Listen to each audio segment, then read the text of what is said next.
លើនេះ Redmi 9A វាเป็นបញ្ហាគូតសាកចូលឥឡូវយើងដូរគូតសាកលឿនហើយពួក Redmi 9A វាស្ទះក្រោយវាអត់មានប្រកាវ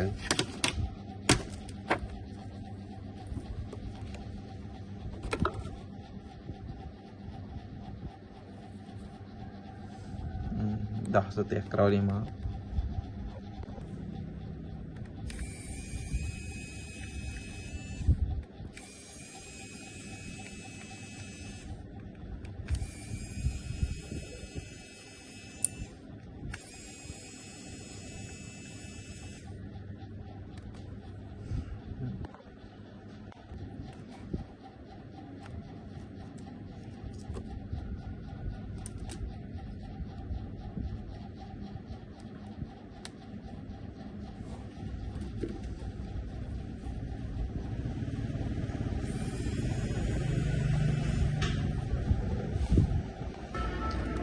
ថ្មីនេះគេមានតែមានអីរបស់គេតែយើងហ៊ានបកតែថាខ្លាចវាចូលទឹកដូរគេវិញឥឡូវយើងកាប់ចូលប៉ក់យើងតេស្តមើលតើវាចូលដែរអត់អូខេ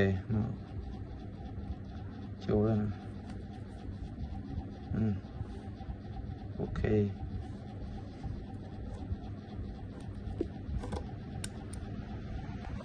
ឥឡូវយើងចាប់ចូលវិញមក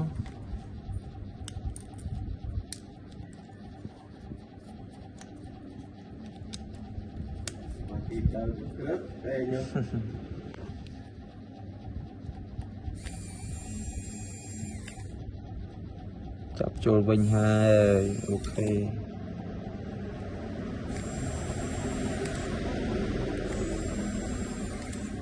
មកជោគជ័យហើយ